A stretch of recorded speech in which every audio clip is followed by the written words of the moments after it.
ಎಲ್ರಿಗೂ ನಮಸ್ಕಾರ. ನಾನು ನೇರವಾಗಿ ವಿಷಯಕ್ಕೆ ಬರ್ತೇನೆ. ಈಗಾಗಲೇ ಪೂರ್ವ ಮಂಡಿತವಾಗಿರ್ತಕ್ಕಂತಹ ವಿಷಯಗಳನ್ನ ನಾನು ಗಮನದಲ್ಲಿಟ್ಕೊಂಡು ನನಗೆ ಕೊಟ್ಟಿರ್ತಕ್ಕಂತಹ ಮರ್ಯಾದೆ ಹತ್ಯೆ ಮತ್ತು ವಿವಾಹ ಅಂದ್ರೆ ಇದು ಹೆಣ್ಣಿನ ವಲಯಕ್ಕೆ ಸಂಬಂಧಪಟ್ಟಂತೆ ನನಗೆ ಈ ವಿಷಯವನ್ನ ಕೊಡಲಾಗಿದೆ. ನಾನು ಈ ವಿಷಯದ ಕುರಿತು ಕೆಲವು ವಿಚಾರಗಳನ್ನ ನಿಮ್ಮ ಮುಂದೆ ಹಂಚ್ಕೊಳ್ಳಕ್ಕೆ ಇಷ್ಟಪಡ್ತೀನಿ. ಸಾಮಾನ್ಯವಾಗಿ ಮರ್ಯಾದೆ ಹತ್ಯೆ ಅನ್ನುವಂಥದ್ದು ಜಾಗತಿಕವಾದಂತಹ ಒಂದು ವಿದ್ಯಮಾನ. ಇದು ನಮ್ಮ ದೇಶ ಮಾತ್ರವಲ್ಲದೆ ಜಗತ್ತಿನ ಅನೇಕ ರಾಷ್ಟ್ರಗಳಲ್ಲಿ ಇದು ಪ್ರಚಲಿತವಾಗಿದೆ. ಈಗಲೂ ಕೂಡ ಮರ್ಯಾದೆ ಹತ್ಯೆಗಳು ನಮ್ಮ ಮುಂದೆ ಘಟಿಸ್ತಾ ಅದು ವರ್ತಮಾನ ಪತ್ರಿಕೆಗಳಲ್ಲಿ ವರದಿ ಆಗ್ತಾ ಇದೆ. ಕೆಲವು ವರದಿ ಆಗದೆ ಹಿಂದಕ್ಕೆ ಸರಿತಾ ಇದೆ. ಬಹುತೇಕ ಸಮಾಜಗಳಲ್ಲಿ ಇದು ನಡೆಯೋದಿಕ್ಕೆ ಕಾರಣ ಏನು ಅಂತ ವಿವೇಚಿಸಿದ್ರೆ, ನನ್ನ ಮಟ್ಟಿಗೆ ಹೇಳೋದಾದ್ರೆ ಮರ್ಯಾದೆ ಅನ್ನೋವಂಥದ್ದು, ಈ ಮರ್ಯಾದೆ ಹತ್ಯೆಯ ಪದದಲ್ಲಿ ಮರ್ಯಾದೆ ಅನ್ನೋ ಪದ ಇದೆಯಲ್ಲ, ಈ ಪದ ಮರ್ಯಾದೆ ಅನ್ನೋದನ್ನ ಪ್ರತಿ ಸಮಾಜಗಳು ರೂಪಿಸ್ಕೊಂಡಿರ್ತವೆ. ಮರ್ಯಾದೆಯ ಗಡಿಗಳೇನು ಅನ್ನೋದನ್ನ ರೂಪಿಸ್ಕೊಂಡಿರ್ತವೆ. ಇದರಲ್ಲಿ ನಾವು ಗಮನಿಸ್ಬೇಕಾಗಿರೋದೇನಂತಂದ್ರೆ, ಈ ಮರ್ಯಾದೆ ಅನ್ನೋಂತಹ ಕಟ್ಟುಗಳನ್ನ ರೂಪಿಸುವಂಥದ್ದು ಸಮಾಜಗಳು ಅಂತ ನಾವು ಹೇಳ್ತಾ ಇದ್ರು, ಇದನ್ನ ನೇರವಾಗಿ ಅದನ್ನ ನಿರ್ದೇಶಿಸ್ತಕ್ಕಂತಹ ಮನಸ್ಸುಗಳು ಮತ್ತು ಶಕ್ತಿಗಳು ಯಾವುದು ಅಂದ್ರೆ ಪಿತೃಪ್ರಧಾನ ಮೌಲ್ಯಗಳನ್ನ ಅನುಸರಿಸತಕ್ಕಂತಹ ಒಂದು ಸಮಾಜಗಳು ಅಂತ ಹೇಳ್ಬೋದು. ಇದು ಪಿತೃತ್ವ ಅನ್ನೋದು ಗಂಡು ಹೆಣ್ಣು ಅಭೇದವಾಗಿ ಆಚರಿಸಲ್ಪಡುವ ಒಂದು ಪವರ್ ಸ್ಟ್ರಕ್ಚರ್ ಅಂತ ಹೇಳ್ಬೋದು. ಈ ಒಂದು ಅಧಿಕಾರ ವಿವೇಚನೆ ಇದೆಯಲ್ಲ, ಇದು ನಮ್ಮ ಜೀವನಗಳನ್ನ, ನಮ್ಮ ದೃಷ್ಟಿಕೋನಗಳನ್ನ ನಾವು ಮತ್ತೆ ಮಾನಸಿಕವಾಗಿ ಮತ್ತು ನಾವು ಬೆಳಿಬೇಕಾದಾಗ ಇರುವಂತಹ ಸಾಮಾಜಿಕ, ಆರ್ಥಿಕ ಮತ್ತು ರಾಜಕೀಯ ವಲಯಗಳನ್ನ ನಿಯಂತ್ರಣದಲ್ಲಿಟ್ಕೊಂಡು ತನ್ನದೇ ಆದಂತಹ ಮೌಲ್ಯಗಳನ್ನ ರೂಪಿಸ್ತಾ ಬರುತ್ತೆ. ಈ ನಿಯಮಗಳನ್ನ ಒಂದು ಅಘೋಷಿತವಾಗಿ ಅದನ್ನ ಅನ್ರಿಟನ್ ಕಾನ್ಸ್ಟಿಟ್ಯೂಷನ್ ಅಂತ ಕರಿಬಹುದು, ಆ ರೀತಿಯಲ್ಲಿ ಅವರು ಅದನ್ನ ಹೇರ್ತಾರೆ. ಹಾಗಾಗಿ ಒಂದು ಸಮಾಜ ನೇರವಾಗಿ ಗಂಡು ಹೆಣ್ಣಿನಿಂದ ಆಗಿದ್ರೂ ಕೂಡ ಗಂಡು ಹೆಣ್ಣಿನ ಮಧ್ಯದಲ್ಲಿ ಈ ಒಂದು ಪಿತೃಪ್ರಧಾನತೆಯ ಒಂದು ಅಂಶ ಅಧಿಕಾರ ಕೇಂದ್ರವನ್ನ ಸೃಷ್ಟಿಸಿಕೊಡ್ತದೆ. ಈ ಅಧಿಕಾರ ಕೇಂದ್ರ ಅನ್ನುವಂಥದ್ದು ಈ ಮರ್ಯಾದೆ ಅಂದ್ರೆ ಗಡಿಗಳನ್ನ ರೂಪಿಸ್ತದೆ. ಹಾಗಾಗಿ ಮರ್ಯಾದೆ ಅನ್ನುವಂಥದ್ದು ಯಾರು ಮೀರ್ತಾರೋ ಆ ಸಮಾಜದಲ್ಲಿ ಅದಕ್ಕೆ ಶಿಕ್ಷೆಗಳನ್ನ ಕೊಡುವ ಅಧಿಕಾರವನ್ನ ಕೂಡ ಸ್ವಯಂ ಘೋಷಿತವಾಗಿ ಅದು ತಾನೇ ವಹಿಸ್ಕೊಳ್ತಾ ಹೋಗ್ತದೆ. ಸಾಮಾನ್ಯವಾಗಿ ಮರ್ಯಾದೆ ಹತ್ಯೆ ಏನಕ್ಕಾಗಿ ನಡೆಯುತ್ತೆ ಅಂತಂದ್ರೆ, ಅದು ಹೆಣ್ಣಿನ ವಿಷಯದಲ್ಲಿ ಮುಖ್ಯವಾಗಿ ಯಾರು ಈ ಒಂದು ಸಾಮಾಜಿಕ ಮೌಲ್ಯಗಳಿಗೆ ಎರವಾಗಿ ನಡ್ಕೊಳ್ತಾರೋ, ಗಂಡಾಗಿರ್ಬೋದು ಹೆಣ್ಣಾಗಿರ್ಬೋದು, ಅವರನ್ನ ಶಿಕ್ಷಿಸುವಂತಹ ಒಂದು ಕೆಲಸ. ಆದ್ರೆ ಮುಖ್ಯವಾಗಿ ನಮ್ಮ ಸಮಾಜಗಳಲ್ಲಿ, ಪಿತೃಪ್ರಧಾನವಾದಂತಹ ಸಮಾಜಗಳಲ್ಲಿ ಇದು ಮರ್ಯಾದೆ ಹತ್ಯೆ ಅನ್ನುವಂಥದ್ದು ಹೆಣ್ಣಿಗೆ ಬಹುತೇಕವಾಗಿ ಸೀಮಿತವಾಗಿರ್ತಕ್ಕಂಥದ್ದು. ಅಂದ್ರೆ ಹೆಣ್ಣು ತನ್ನ ಇಚ್ಛೆಗೆ ಅನುಗುಣವಾಗಿ ವಿವಾಹವನ್ನ ಮಾಡ್ಕೊಳ್ಳೋದು, ಅನ್ಯ ಜಾತಿಯವರ ಜೊತೆಗೆ ವಿವಾಹಗಳನ್ನ ಮಾಡ್ಕೊಳ್ಳೋದು, ಅನ್ಯ ಕುಲಗೋತ್ರಗಳ ಜೊತೆಗೆ ಸಂಬಂಧಗಳನ್ನ ಬೆಳೆಸೋದು, ವಿವಾಹ ಪೂರ್ವ ಲೈಂಗಿಕತೆಯನ್ನ ಇಟ್ಕೊಳ್ಳೋದು, ಅಥವಾ ಬೇರೆ ರೀತಿಯಲ್ಲಿ ತನ್ನ ಇಚ್ಛೆಯನ್ನ ಡೈವೋರ್ಸ್ ಮೂಲಕ ಅಥವಾ ಇನ್ನೊಂದ್ರ ಮೂಲಕ ವ್ಯಕ್ತಪಡಿಸಿದಾಗ ಇದನ್ನ ಖಂಡಿಸುವ ರೀತಿ ಯಾವ್ದಪ್ಪ ಅಂತಂದ್ರೆ ಅವಳನ್ನ ಸಾಯಿಸುವುದು, ಕೊಲೆ ಮಾಡುವುದು. ಇದು ಪುರುಷರನ್ನ ಗುರಿಯಾಗಿಸಿ ಮಾಡಿರ್ತಕ್ಕಂತಹ ಹತ್ಯೆಗಳು ನಾನು ಆಗ್ಲೇ ಹೇಳ್ದಾಗೆ ಕಡಿಮೆ ಇದೆ. ಇವು ಹೆಣ್ಣನ್ನೇ ಗುರಿಯಾಗಿಸ್ಕೊಂಡು ನಡೆಯುತ್ತೆ ಅನ್ನೋದು ತುಂಬಾ ಮುಖ್ಯವಾಗಿ ನಡೆಯುವಂಥದ್ದು. ಅಂದ್ರೆ ಪಿತೃಪ್ರಧಾನತೆ ಅನ್ನುವಂಥದ್ದು ಒಂದು ಅಧಿಕಾರ. ಈ ಅಧಿಕಾರ ಅನ್ನುವ ಒಂದು ವಿವೇಚನೆ ಸಾಮಾಜಿಕವಾದಂತಹ ಎಲ್ಲ ವಲಯಗಳನ್ನ ವ್ಯಾಪಿಸ್ಕೊಂಡಿರುತ್ತೆ. ಮತ್ತೆ ಅಧಿಕಾರ ನಿಯಂತ್ರಣ ಕೇಂದ್ರ ಅನ್ನುವಂಥದ್ದು ಒಬ್ಬರ ಒಂದು ವರ್ಗದ ಕೈಯಲ್ಲಿರುತ್ತೆ.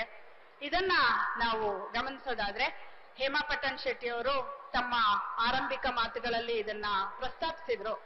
ಈಗ ಉತ್ತರ ಭಾರತದಲ್ಲಿ ಕಾಪ್ ಪಂಚಾಯಿತಿಗಳು ಅಂತ ಹೇಳಿ ಕಾಪ್ ಪಂಚಾಯಿತಿಗಳಿವೆ. ಅವು ಹೆಣ್ಣನ್ನ ಯಾವ ರೀತಿಯಲ್ಲಿ ಶಿಕ್ಷಿಸ್ತವೆ ಅಂತ ನಮ್ಗೆ ವರದಿಗಳು ತೋರಿಸ್ಕೊಟ್ಟಿವೆ. ಅಂದ್ರೆ ಒಂದು ಹೆಣ್ಣು ಮರ್ಯಾದೆ ಅನ್ನ ಮೀರಿದಳೆ ಅಂತ ಅವರ ಗಮನಕ್ಕೆ ಬಂದ್ರೆ ಅಲ್ಲಿರ್ತಕ್ಕಂಥವರೆಲ್ಲ ಗಂಡಸರೇ ಮತ್ತು ಒಂದು ಜಾತಿ ಒಂದು ವರ್ಗಕ್ಕೆ ಸೇರಿದವರೇ, ಇವರೆಲ್ಲರೂ ಸೇರಿ ಒಂದು ಹೆಣ್ಣಿಗೆ ಸಾಯುವ ಶಿಕ್ಷೆಯನ್ನ ಕೊಡ್ತಾರೆ. ಅಥವಾ ಸಾಯುವ ಅನ್ನೋದಕ್ಕಿಂತ ಅವಳಿಗಲ್ಲಿ ಸಾಯೋದಕ್ಕೂ ಅವಕಾಶ ಇಲ್ಲ, ಸಾಯಿಸಲ್ಪಡ್ತಾಳೆ ಅಂತ ನಾವು ಆ ಮಾತನ್ನ ಹೇಳ್ಬೋದು. ಇನ್ನು ಆಫ್ರಿಕನ್ ಸಮಾಜಗಳಲ್ಲಿ ನಾನು ಮೊನ್ನೆ ಓದಿದ ಒಂದು ವರದಿ ಪ್ರಕಾರ ಇದೇ ತರ ಕಾಪ್ ಪಂಚಾಯಿತಿಗಳ ತರದಲ್ಲಿ ಇರ್ತಕ್ಕಂತಹ ಪಂಚಾಯಿತಿಗಳು ಹೆಣ್ಣು ಒಂದು ಸಮಾಜಕ್ಕೆ ರೂಢಿಗತ ಮೌಲ್ಯವನ್ನ ಮೀರಿದಾಗ ಆಕೆಗೆ ಅವಳ ಮಾನವನ್ನ ಭಂಗ ಮಾಡುವಂತಹ ಒಂದು ಇದಕ್ಕೋಸ್ಕರ ಗಂಡಸರನ್ನ ಒಂದು ಅಪಾಯಿಂಟ್ಮೆಂಟ್ ತರದಲ್ಲಿ ಅವ್ರನ್ನ ನೇಮಿಸ್ಕೊಂಡಿದೆ ಅಂತ ಹೇಳಿ ಒಂದು ವರದಿ ಬಂದಿತ್ತು. ಇದೆಲ್ಲ ಎಷ್ಟು ಭಯಾನಕ ಅಂತ ನಾವು ಅನ್ಕೊಳ್ತಾ ಇದ್ರೆ, ಇದು ನಾವು ನಮ್ಮ ಸಂಸ್ಕೃತಿಗಳಲ್ಲಿ ಹಾಸು ಹೊಕ್ಕಾಗಿದೆ ಅನ್ನೋದನ್ನ ನೆನ್ಪಿಡ್ಬೇಕು ಸ್ನೇಹಿತರೆ. ಈಗ ನಾನು ಇದನ್ನ ಯೋಚಿಸ್ತಾ ಇರ್ಬೇಕಾದ್ರೆ, ಈ ವಿಷಯವನ್ನ ಯೋಚಿಸ್ತಾ ಇರ್ಬೇಕಾದ್ರೆ ಮುಖ್ಯವಾಗಿ ನನ್ ನೆನಪಾಗಿದ್ದು ಪರಶುರಾಮನ ಚರಿತ್ರೆ. ಅಂದ್ರೆ ತಾಯಿ ರೇಣುಕೆ ಅವಳ ಮನಸ್ಸು ವಿಚಲಿತ ಆಗಿದೆ, ಮಗನೇ ಅವಳನ್ನ ಸಾಯಿಸು ಅಂತ ಹೇಳಿದ ತಕ್ಷಣ ಪರಶುರಾಮ ಹಿಂದೆ ಮುಂದೆ ನೋಡದೆ ತಾಯಿಯನ್ನು ಕೂಡ ಯಾವ್ದಾದ್ರು ಒಂದು ಕ್ಲಾರಿಫಿಕೇಶನ್ ತಗೋಬೇಕಾಗಿತ್ತಲ್ಲ, ಅದನ್ನು ಕೂಡ ತೆಗೆದುಕೊಳ್ಳದೆ ಅವನು ತಲೆಯನ್ನ ಕಡಿತಾನೆ. ಇದೇ ಪರಶುರಾಮ ಸಂಸ್ಕೃತಿ ನಮ್ಮಲ್ಲಿ ಇದೆ ಅಂತ ಅಂದ್ರೆ, ನಾನು ಇವತ್ತಿದು ನೆನ್ನೆದಲ್ಲ, ಇದು ನಮ್ಮ ಸಂಸ್ಕೃತಿಯೊಳಗೆ ಹಾಸು ಹೊಕ್ಕಾಗಿರುವಂಥದ್ದು ಅಂತ ನಿಮ್ ಗಮನಕ್ಕೆ ತರಕ್ ಇಷ್ಟಪಡ್ತೀನಿ. ಈ ಪರಶುರಾಮ ಸಂಸ್ಕೃತಿ ಏನಿದೆಯಲ್ಲ, ಇದನ್ನ ನಮ್ಮ ಸೀಮೆಯ, ಚಿತ್ರದುರ್ಗದಿಂದ ಬಂದಿದ್ದೇನೆ ನಾನು, ನಮ್ಮ ಸೀಮೆಯ ಜನಪದದಲ್ಲಿ ಇದನ್ನ ಪ್ರಸ್ತಾಪಿಸ್ತಾರೆ. ಯಾರಾದ್ರೂ ಒಬ್ಬ ಪಾಳೆಗಾರ ದಳವಾಯಿ ಒಂದು ಹೆಣ್ಣನ್ನ ನೋಡಿದ್ರೆ ಅವಳಿಗೆ ಆ ಶಿಕ್ಷೆ, ಹೆಣ್ಣನ್ನ ನೋಡಿಸ್ಕೊಂಡವಳು ಹೇಗಿರ್ತಾಳೆ ಅನ್ನೋದನ್ನ ಯಾರೂ ಕೇಳ್ತಾ ಇಲ್ಲ. ಬದಲಾಗಿ ಹೆಣ್ಣನ್ನ ನೋಡಿದ್ರೆ ಆ ಹೆಣ್ಣನ್ನ ಕರ್ಕೊಂಡು ಹೋಗಿ ಬಂಡೆ ಬದಿಯಲ್ಲಿ ಅವಳಿಗೆ ಒಂದು ಕೊಲೆಯನ್ನ ಮಾಡುವಂತಹ ಒಂದು ಪ್ರಸಂಗಗಳು ನಡೆದಿವೆ ಅಂತ ಹೇಳಿ ಜನಪದ ಹೇಳ್ತಾ ಬರುತ್ತೆ. ಹಾಗಾಗಿ ಈ ಪಿತೃ ಪ್ರಧಾನತೆ ಅನ್ನುವಂಥದ್ದು ಒಂದು ಹತ್ಯೆಯನ್ನ ಮಾಡುವಂತಹ ಒಂದು ಅಧಿಕಾರ ಕೇಂದ್ರವಾಗಿ, ಇದೊಂದು ಸಮಾನಾಂತರವಾಗಿ, ಪರ್ಯಾಯ ಸಮಾನಾಂತರ ಅಧಿಕಾರ ಕೇಂದ್ರವಾಗಿ ಬೆಳೀತಾ ಇರೋದು ತುಂಬಾ ಆತಂಕಕಾರಿ ಅಂತ ಹೇಳಿ ನಾವು ಹೇಳ್ಬೋದು. ಆಮೇಲೆ ಈಗ ಆಧುನಿಕತೆ ನಮ್ಮ ಮುಂದೆ ಬೆಳೀತಾ ಹೋದಂತೆ, ನಮ್ಮ ಸಮಾಜಗಳು ಆಧುನಿಕತೆಗೆ ತೆರೆದುಕೊಳ್ತಾ ಹೋದಂತೆ ಒಂದ್ ರೀತಿಯ ಶುದ್ಧೀಕರಣದ ಕಡೆ ಎಲ್ಲೋ ಒಂದ್ ಕಡೆ ಮನಸ್ಸು ಮಾಡ್ತಾ ಇದ್ದಾರೆ ಅಂತ, ಸಮುದಾಯಗಳು ಮನಸ್ಸು ಮಾಡ್ತಾ ಇವೆ ಅಂತ ನನ್ಗನ್ಸುತ್ತೆ. ಯಾಕೆ ಅಂದ್ರೆ ಆಧುನಿಕತೆಗೆ ತೆರೆದುಕೊಳ್ತಾ ಹೋದಂತೆ ಬೇರೆ ಬೇರೆ ಹೊಸ ಸಮುದಾಯಗಳ ಜೊತೆಗೆ ಸಂಪರ್ಕ ಬರುತ್ತೆ. ಆ ಸಂಪರ್ಕದಿಂದ ಹೆಣ್ಣು ಮಕ್ಕಳು ಹೊರಗಡೆ ಹೋಗ್ತಾರೆ. ಹೊರಗಡೆ ಹೋದಂತವರು ವಿವಾಹಗಳನ್ನ ಅನ್ಯ ಜಾತಿಯವರ ಜೊತೆಗೆ, ಅನ್ಯ ಧರ್ಮೀಯರ ಜೊತೆಗೆ ಮಾಡ್ಕೊಳ್ತಾ ಇದ್ದಾರೆ ಅನ್ನೋಂತ ಒಂದು ಸಂಗತಿ ಎಲ್ಲೋ ಒಂದ್ ಕಡೆಗೆ ಕಂಗೆಡ್ಸುತ್ತೆ. ಈ ಆಧುನಿಕತೆಯನ್ನ ನಾವು ಎದುರಿಸೋ ಬಗೆ ಹೇಗೆ ಅಂತಂದ್ರೆ, ಸಮುದಾಯಗಳು ಕಂಡುಕೊಂಡಿರುವಂತ ಕೆಟ್ಟ ಉಪಾಯ ಏನಪ್ಪಾ ಅಂದ್ರೆ ಶುದ್ಧೀಕರಣದಂತಹ ಉಪಾಯ. ಈ ಶುದ್ಧೀಕರಣ ಯಾವುದು ಅಂದ್ರೆ, ಈ ತರ ಮಾಡೋರ್ನ ಹತ್ಯೆ ಮಾಡೋದು, ನಿರ್ನಾಮ ಮಾಡೋದು ಅನ್ನೋವಂಥದ್ದು ಒಂದು ಮುಖ್ಯವಾದಂತಹ ಸಂಗತಿ. ಆಮೇಲೆ ಈ ಒಂದು ಆಧುನೀಕರಣದ ಪ್ರಕ್ರಿಯೆಯಲ್ಲಿ ನಾನಾಗ್ಲೇ ಹೇಳ್ದಾಗೆ, ನಾವು ಸಮಾಜಗಳು ಬೆಳೀತಾ ಹೋದ ಹಾಗೆ ಒಂದು ಮುಖ್ಯವಾಗಿ ನಾವು ಸಂಕರಗಳನ್ನ ಕಾಣ್ತಾ ಇದೀವಿ. ಈ ಸಂಕರಗಳು ನಿಜವಾಗ್ಲೂ ನಮ್ಗೆ ಯಾವ ರೀತಿಯ ಆತಂಕವನ್ನ ತಂದೊಡ್ಡಿದೆ ಅಂತಂದ್ರೆ, ಇದು ಒಂದು ಆತಂಕವನ್ನ ಎದುರಿಸುವ ಬಗೆ ನೋಡಿ. ಪ್ರತಿಯೊಂದು ಸಮಾಜನೂ ಒಂದೊಂದು ಕ್ರೈಸಿಸ್ ಅನ್ನ ಅನುಭವಿಸುವಾಗಲೆಲ್ಲ ಇದನ್ನ ದೊಡ್ಡ ಜವಾಬ್ದಾರಿಯನ್ನ ಹೆಣ್ಣಿನ ಮೇಲೆ ಹಾಕುತ್ತೆ. ಹೆಣ್ಣು ಮೌಲ್ಯವನ್ನ ಕಾಪಾಡುವಂತವಳು, ಹೆಣ್ಣು ಸಂಪ್ರದಾಯವನ್ನ ಕಾಪಾಡುವಂತವಳು ಅಂತ ಒಂದು ಸಮಾಜ ನಂಬಿರುತ್ತೆ. ಹಾಗಾಗಿ ರಾಷ್ಟ್ರ ಕಟ್ಟುವ ಸಂದರ್ಭದಲ್ಲಿ ಹೆಣ್ಣಿನ ಮೇಲೆ ತುಂಬಾ ದೊಡ್ಡ ಜವಾಬ್ದಾರಿಯನ್ನ ಹಾಕ್ತಾರೆ. ರಾಷ್ಟ್ರ ವಿಭಜನೆ ಆಗುವಂತ ಸಂದರ್ಭದಲ್ಲಿ ಹೆಣ್ಣಿನ ಬಗ್ಗೆ, ಅವಳ ಮೌಲ್ಯಗಳ ಬಗ್ಗೆ ತುಂಬಾ ವಿವೇಚನೆ ನಡೆಯುತ್ತೆ. ಹಾಗೆ ಯುದ್ಧದ ಸಂದರ್ಭದಲ್ಲಿ ಮತ್ತು ಈ ಸಮಾಜಗಳು ಅತಿ ಶೀಘ್ರವಾಗಿ ಆಧುನಿಕತೆಗೆ ತೆರೆದುಕೊಳ್ತಾ ಇರ್ತಕ್ಕಂಥ ಸಂದರ್ಭದಲ್ಲಿ ಈ ಹೆಣ್ಣಿನ ಹತ್ಯೆ ಅನ್ನುವಂಥದ್ದು ಹೆಚ್ಚು ಹೆಚ್ಚು ಕೇಳಿ ಬರ್ತಾ ಇದೆ. ಈಗ 2 ದಶಕಗಳಲ್ಲಿ ನಾವು ಕಂಡಿರ್ತಕ್ಕಂತಹ ಮರ್ಯಾದೆ ಹತ್ಯೆಯ ಪ್ರಕರಣಗಳನ್ನ ಗಮನಿಸಿದ್ರೆ ಇದು ನಿಮ್ಗೆಲ್ಲರಿಗೂ ಗೊತ್ತಾಗ್ಬೋದು. ಸಮಾಜಗಳು ಸಂಕರಗೊಳ್ತಾ ಇದೆ ಅನ್ನೋಂತ ಆತಂಕ ಇದೆಯಲ್ಲ, ಈ ಆತಂಕನೇ ನಮ್ಗೆ ಈ ಒಂದು ಮರ್ಯಾದೆ ಹತ್ಯೆಗೆ ತುಂಬಾ ಇಂಬು ಕೊಡ್ತಾ ಇರುವಂತಹ ಸಂಗತಿ ಅಂತ ನಾವು ಹೇಳ್ಬೋದು. ಆಮೇಲೆ ಸ್ನೇಹಿತರೆ, ಇದೇ ಸಂದರ್ಭದಲ್ಲಿ ನಾವು ಜಾಗತೀಕರಣದ ಬಗ್ಗೆ ಮಾತನಾಡೋದಾದ್ರೆ, ಜಾಗತೀಕರಣ ಅನ್ನುವಂಥದ್ದು ನಮ್ಗೀಗ 2-3 ದಶಕದ ಹಿಂದೆ ಬಂದಾಗ ನಮ್ಮನ್ನೆಲ್ಲ ವ್ಯಾಪಿ ಆಗಿಸುತ್ತೆ ಅಂತ ನಾವು ಅನ್ಕೊಂಡಿದ್ವಿ. ಆ ವಿಶ್ವಾತ್ಮಕತೆ ಅನ್ನೋವಂಥದ್ದು ನಿಜವಾಗ್ಲೂ ಒಂದು ವೈರುಧ್ಯದಿಂದ ಕೂಡಿದೆ.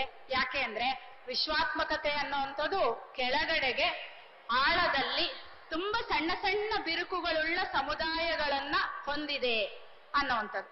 ಹಾಗಾಗಿ ವಿಶ್ವಾತ್ಮಕತೆಯ ನೆಲೆಯಲ್ಲಿ ನಾವೆಲ್ಲ ಗ್ಲೋಬಲ್ ಆಗಿ ಮಾತಾಡ್ತೇವೆ, ಆದ್ರೆ ಅದರ ಕೆಳಗೆ ಸಮುದಾಯಗಳಿದಾವಲ್ಲ, ಆ ಸಮುದಾಯಗಳು ಶುದ್ಧವಾಗಿ ಉಳಿಲಿ ಅಂತ ನಾವು ಭಾವಿಸ್ತಾ ಇದ್ದೀವಿ.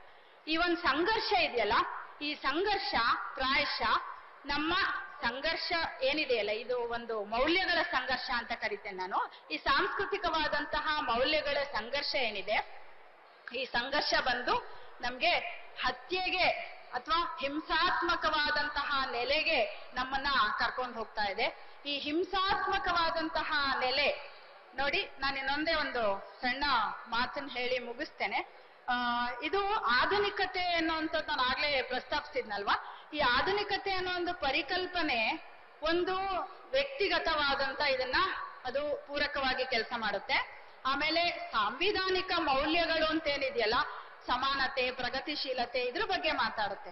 ನೋಡಿ, ಇದು ತದ್ವಿರುದ್ಧವಾಗಿ ಪಿತೃಪ್ರಧಾನ ಸಂಸ್ಥೆಗಳು ಏನ್ ಮಾಡ್ತವೆ ಅಂದ್ರೆ, ಈ ಒಂದು ಸಾಂವಿಧಾನಿಕ ಮೌಲ್ಯವನ್ನ ಕೈಗೆ ತೆಗೆದುಕೊಳ್ತವೆ. ಸಾಂವಿಧಾನಿಕ ಮೌಲ್ಯವನ್ನ ಅವು ನಾಶಪಡಿಸ್ಲಿಕ್ಕೆ ಪ್ರಯತ್ನ ಮಾಡ್ತವೆ. ನೋಡಿ, ಮೊದ್ಲಿಗೆ ಹೆಣ್ಣು ಸ್ತ್ರೀವಾದ ಮೊದಲು ಬಂದಾಗ ಸಮಾನತೆಯ ಬಗ್ಗೆ ಚರ್ಚೆಗಳು ನಡೀತಾ ಇತ್ತು. ಆದ್ರೆ ಈಗ ಈಕ್ವಾಲಿಟಿ ಪಾಲಿಟಿಕ್ಸ್ ಗಿಂತ ಜಾಸ್ತಿ ರೈಟ್ ಟು ಲಿವ್ ಅಂದ್ರೆ ನಮ್ಗೆ ಲೈಫ್ ಅನ್ನ ನಮ್ಗೆ ಕೊಡಿ, ನಮ್ಗೆ ಬದುಕಲು ಹಕ್ಕು ಕೊಡಿ ಅಂತ 2 ತಿಂಗಳ ಭ್ರೂಣದಿಂದ ಹಿಡಿದು ನಾವು 60-70 ವರ್ಷದ ತಾಯಂದ್ರ ತನಕನೂ ಇದು ಬಂದಿದೆ. ಹಾಗಾಗಿ ನಾವೀಗ ಒಂದು ಹತ್ಯೆಯ ವಿಸ್ತಾರವನ್ನ ನೋಡ್ತಾ ಹೋದ್ರೆ ಎದೆ ತಲ್ಲಣಿಸುವಂತಹ ಹಿಂಸಾತ್ಮಕ ನೆಲೆಗಳು ನಮ್ಮ ಮುಂದೆ ಬಿಚ್ಕೋತಾ ಇದೆ.